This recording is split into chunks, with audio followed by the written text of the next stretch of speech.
నేను మీ కొరకు రాలేదు. ఆమె ఎవరంటే ఒక అన్యురాలు, ఒక కానాను దేశమస్తురాలు.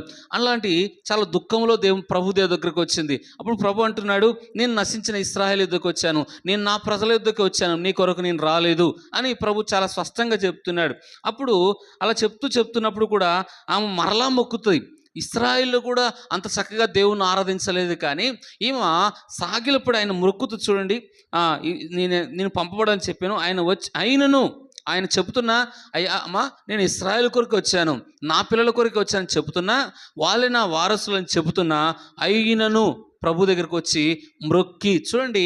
దేవుడు ఎక్కడ ఆయన ఎవరిని మనం మొక్కాలంటే, ఒక బైబిల్ చెప్తుంది, ఆకాశం యందు భూమి యందు ఆయన తప్ప మరొక దేవుడు లేడు. మనం మొక్కవలసింది, ఆరాధించవలసింది, ఘనపరచవలసింది ఒక యేసు ప్రభువును మాత్రం. ఇక్కడ చూడండి, ఆయనను మ్రొక్కి, ప్రభువా నాకు సహాయం చేయి. ఎవరికి దేవుడు సహాయం చేస్తాడు అంటే, ఆయనకు మ్రొక్కిన వారికి. ఆయన దగ్గరకు వచ్చిన వారిని ఎవరిని త్రోసివేసే దేవుడు కాదు ఆయన. ఆయన ఎవరిని తృణీకరించేవాడు కాదు. ఆయనను ఆయనకు మ్రొక్కి అనే మాట ఇక్కడ మనం చూస్తున్నాం. ఈ కానాను స్త్రీ ఆయనకు మ్రొక్కి ఎప్పుడైతే మ్రొక్కిందో ప్రభు